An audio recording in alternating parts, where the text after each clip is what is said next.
Welcome to BS Talk Show 2.0.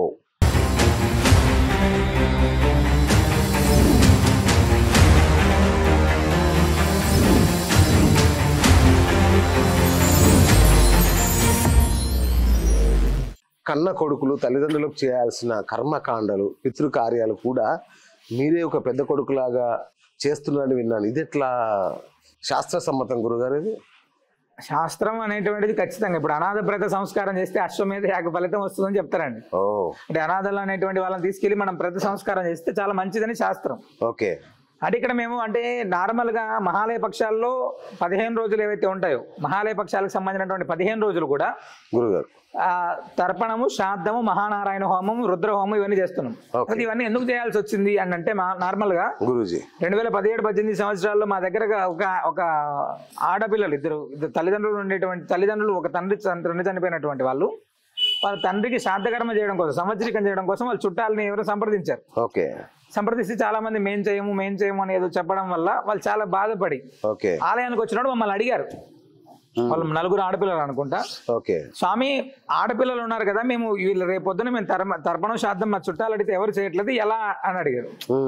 ఎందుకు చేయనన్నారమ్మా అంటే normal వాళ్ళకు ఉన్నటువంటి ఇబ్బందులు ఏదో వాళ్ళు చెప్పుకుంటూ వచ్చారు, అది చేయలేదు స్వామి అని చెప్పారు. అప్పుడు కొంచెం బాధ అనిపించి సరే మీ తరపున ఏదైనా ఉంటే మేము ఇక్కడ బ్రాహ్మణుని ఏర్పాటు చేసి నేను చేయిస్తానమ్మా అని చెప్పి చేసామండి. ఒక అమావాస్య రోజు చేసిన తర్వాత మహాలయాల్లో ఇది సేమ్ గుర్తొచ్చి ఒకసారి మా భక్త బృందం అందరినీ కూడా కొంతమందిని అడిగాం, ఇలా ఉంది కదా పితృదోషాలు అనేటువంటివి చాలా ఎక్కువ ఎఫెక్ట్ ఇస్తాయండి చాలా మంది. ఆ పితృదోషాలు పోవాలంటే తర్పణ శాంతి కార్యక్రమాలు ఎవరైనా చెయ్యని వాళ్ళు ఉంటే ఒక మెసేజ్ ద్వారా వీళ్ళందరినీ కూడా పంపించండి డీటెయిల్స్ అని పెడితే సుమారు 250 మంది పైన పేర్లు వచ్చాయి మాకు ఒక వాట్సాప్ గ్రూప్లో. అంటే ఇంతమంది చేయలేకపోతున్నారా అని చెప్పి ఒక మహాలయ అమావాస్య రోజు ప్రత్యేకంగా తర్పణము, శ్రాద్ధము, శాస్త్రబద్ధంగా నారాయణ హోమం, రుద్ర హోమం ఇవన్నీ చేసి భాగవత పారాయణం కూడా చేయించాం. అది చేసిన తర్వాత వచ్చే సంవత్సరానికి వాళ్ళ కుటుంబాల్లో కొంచెం మెరుగుపడింది, బాగున్నారు, సంతానంలో ఇబ్బంది ఉన్నటువంటి వాళ్ళు ఇట్లాంటి వాళ్ళు చాలా మంది వచ్చారు, చేయించుకున్నారు, ఇలా జరిగిందండి. మరుసటి సంవత్సరానికి అదే సంఖ్య రెట్టింపు అయిపోయింది. అంటే తర్పణ శాంతి కార్యక్రమాలు చేయకపోవడానికి 2-3 కారణాలు ఉన్నాయి. కొంతమందికి ఏమో అసౌకర్యం, ఇంట్లో ఉండేటువంటి అసౌకర్యాలు కావచ్చు, ఆర్థిక స్థితులు కావచ్చు, లేదా బ్రాహ్మణులు దొరకకపోవడం కావచ్చు, లేదా వీళ్ళకు ఉండేటువంటి సమయాభావాలు కావచ్చు, ఇలా లేదా సంతానంలో అంటే బయట విదేశాల్లో ఉండేటువంటి వాళ్ళు, అదేవిధంగా కొడుకులు లేనటువంటి వాళ్ళు చాలా మంది, ఇలా ఈ వివిధ కారణాల రీత్యా ఎవరైతే తర్పణం శ్రాద్ధం చేయలేకపోతున్నారో వాళ్ళందరికీ కూడా మహాలయ పక్షాలు పాడ్యమి నుంచి అమావాస్య దాకా 15 రోజుల కాలం పాటు ప్రతిరోజు కూడా సుమారు 10 మంది ఋత్వికులను ఏర్పాటు చేసి మనం మహానారాయణ హోమం, ఫస్ట్ మహానారాయణ హోమం, రుద్రహోమం, మహాలయ తర్పణము, మహాలయ శ్రాద్ధం ప్రతిరోజు చేస్తున్నామండి. చాలా అద్భుతంగా 2023లో చేసాం. 24 ఈ సంవత్సరం కూడా మనం భాద్రపద మాసంలో మళ్ళీ ఈ కార్యక్రమం చేస్తున్నామండి. అద్భుతం గురుగారు. అట్లాగే పరిహారాలు మామూలుగా నాకు తెలిసి చాలా మంది జ్యోతిష్యులు ఇంటర్వ్యూ చేస్తుంటారు, మీకు తెలుసు. వాళ్ళందరూ ఒక పరిహారం చెప్పారంటే 1 లకారం 2 లకారాల నుంచి భారీగా తైలం వదిలే పరిస్థితి. పరిహారాలు, నివారణ, పూజలు అంటే మీ దగ్గర అత్యంత సులువుగా చాలా అసలు 100 రూపాయల్లో లెక్క పెట్టేంత తక్కువ దాంతో ఎట్లా ఈ పరిహారాలు ఎలా చేస్తున్నారు గురుగారు? ఇక్కడ విషయం ఏంటంటే అండి, ముందు భగవద్భక్తి అనేటువంటి ప్రధానం. ఫస్ట్ వచ్చినటువంటి వాడికి భయాన్ని ఎప్పుడైతే మనం ఇస్తామో ఆ భయంతో ఏదైనా చేయడానికి అవకాశం ఉంటుంది. ఫస్ట్ వచ్చేటువంటి వాళ్ళు ఫస్ట్ ముందు ఏంటంటే శని నీకు పట్టేశాడు, ఏదో చేసిస్తాడు, నువ్వు ఇది చేసుకోకపోతే ఇలా అంటే ఆటోమేటిక్ వాడి యొక్క భయం. ఈ మధ్యకాలం నేనే ఒక డాక్టర్ దగ్గరికి వెళ్తే నేనే ఫేస్ చేశా, ఇది ఇలా ఉంది, ఇలా అయిపోతుంది, తొందరగా టకటక ఇది చేయాలి వెంటనే అంటే మనం అమ్మో వెంటనే చేయండి సార్ అంటాం. డాక్టర్ దగ్గరికి వెళ్ళినప్పుడు మనం సాధారణంగా నేను బాగా గమనించిన విషయం ఏంటంటే మనకు సాధారణ జ్వరం వచ్చినప్పుడు ఒక డోలో మాత్ర వేసుకుంటాం మనం. ఫస్ట్ డోలో మాత్ర వేసుకున్నప్పుడు తగ్గకపోతే డాక్టర్ దగ్గరికి వెళ్తాం. ఆయన కూడా డోలోనో పారాసిటమాల్ ఏదైనా రాసి ఇచ్చారనుకోండి మనకు మనస్తృప్తి ఉండదండి. తృప్తి ఉండక వెంటనే ఇంకొక డాక్టర్ని సంప్రదిస్తాం. వాడు వెళ్ళగానే 3-4 రకాలైనటువంటి టెస్టులు అవి ఇవి రాశాడు అనుకోండి, అబ్బా ఇది చాలా పెద్ద డాక్టర్ అని చెప్పి వెంటనే అన్ని రకాలైనటువంటి టెస్టులు చేయించుకొని వచ్చి వాడు మళ్ళీ అదే పారాసిటమాల్ మాత్రం రాసిచ్చి నీకేం లేదని చెప్తాడు. అప్పుడు మనకేంటంటే డబ్బులు వదలంగానే ఓకే ఇది వీడు పెద్ద డాక్టర్. అట్లా చాలా మంది ఇప్పుడు ప్రస్తుతం ఎలా ఉన్నారంటే ఇది ఏదో చేయాలి, ఎలాగానే మనకు అద్భుతం జరగాలి, ఇన్స్టెంట్గా ఏదో జరిగిపోవాలి, ఇన్స్టెంట్గా జరగాలంటే మనం ఈ ఆరాధన చేయాలి, ఈ పూజ చేయాలి, ఇది ఎక్కడికి వెళ్ళాలి, లేకపోతే ఇంకొక దగ్గరికి వెళ్ళాలి, బలులు ఇవ్వాలి, ఇలాంటివి ఎప్పుడైతే అలవాటు అయిపోతామో మన ఇన్స్టెంట్ అనేటువంటిది రోజు జరగదండి. టక్కని లక్కలో ఒక్కసారి తగిలింది అనుకోండి దాన్ని పట్టుకోవడం కూడా మన చేతనవ్వాలి. మన దగ్గరికి వచ్చేటువంటి వాళ్ళకి మేము ఫస్ట్ చెప్పేది ఏంటంటే ముందు భగవంతుడి పైన విశ్వాసం ఉంచాలి. ఇక్కడికి జరగాలంటే ముందు నీ పైన నీకు విశ్వాసం ఉండాలి. ఇక్కడ భగవంతుడి దగ్గరికి వెళ్ళాం, లేదా ప్రదక్షిణ చేసాం, ఒక దీపం పెట్టాం, లేదా స్వామివారికి సంబంధించినటువంటి ఏదైనా హోమం చేసుకున్నాం, దీంట్లో నీకు విశ్వాసం అంటే అద్భుతమైనటువంటి ఫలితం ఖచ్చితంగా మనం పొందుతాం.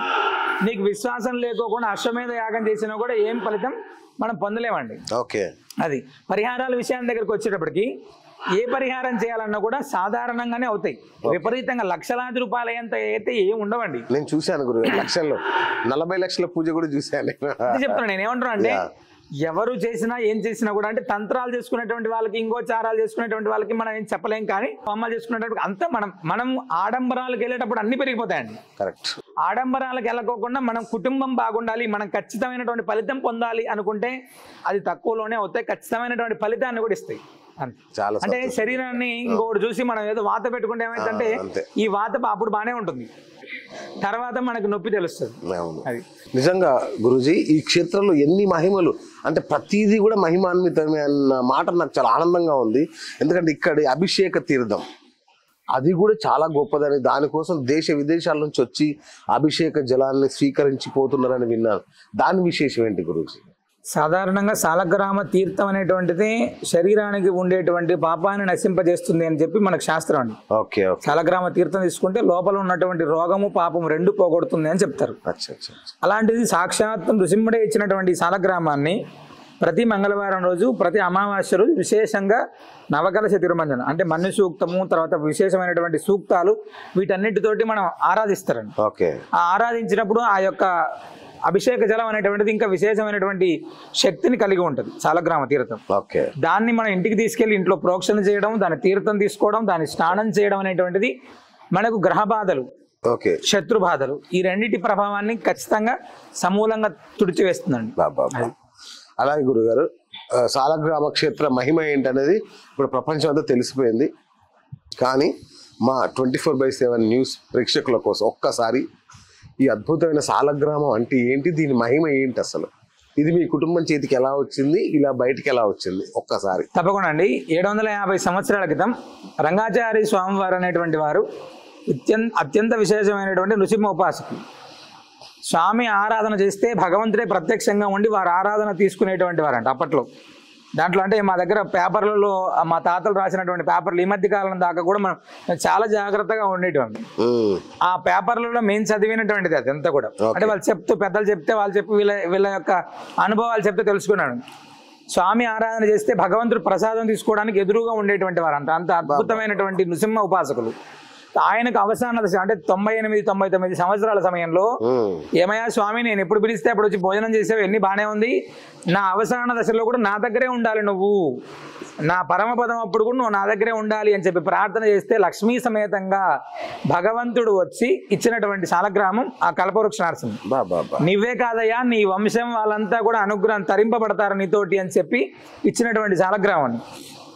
750 సంవత్సరాల నుంచి అద్భుతమైనటువంటి ఆరాధన అప్పటి నుంచి ఇప్పటిదాకా పరంపరగా కొనసాగుతూనే ఉంది. మా దగ్గరకు వచ్చేటప్పటికి ఏమవుతుందంటే మేము ఇంకా సంఘంలో ఉండడం అంటే ఈ సేవ అనేటువంటి దాన్ని ఇంకా జాగ్రత్తగా ఎక్కువ చేసుకుంటూ ముందుకెళ్ళడం, దాంతో నృసింహ మంత్రాన్ని మేము కూడా ఉపాసన చేస్తూ ఉండడం, రంగాచార్య స్వామి వారు చేసేటువంటి నృసింహ మహామంత్రాన్ని మేము కూడా ఉపాసన చేస్తూ ఉండడం, స్వామి సన్నిధిలో నేను కూడా అర్చకుడై ఉండడం, ఆ భగవద్ అనుగ్రహం చేత స్వామి చాలాసార్లు చెప్పారు, నేను ప్రజలకు ఉపయోగపడాలి, బయట ఉండాలి, బయట ఉండాలి, బయట ఉండాలి. మేము కూడా చాలాసార్లు భయపడ్డాం. బయట పెట్టడం అనేటువంటిది అంటే 750 సంవత్సరాల నుంచి కాపాడుతున్నటువంటి దాన్ని మేము బయట పెట్టి ఈరోజు మేము రక్షణ కల్పించలేకపోవడమో, లేకపోతే దానికి తగినటువంటి ఆదరణ లేకపోతే ఇబ్బంది అవుతుందేమో అనేటువంటి దాంతో చాలాసార్లు ఆపాం.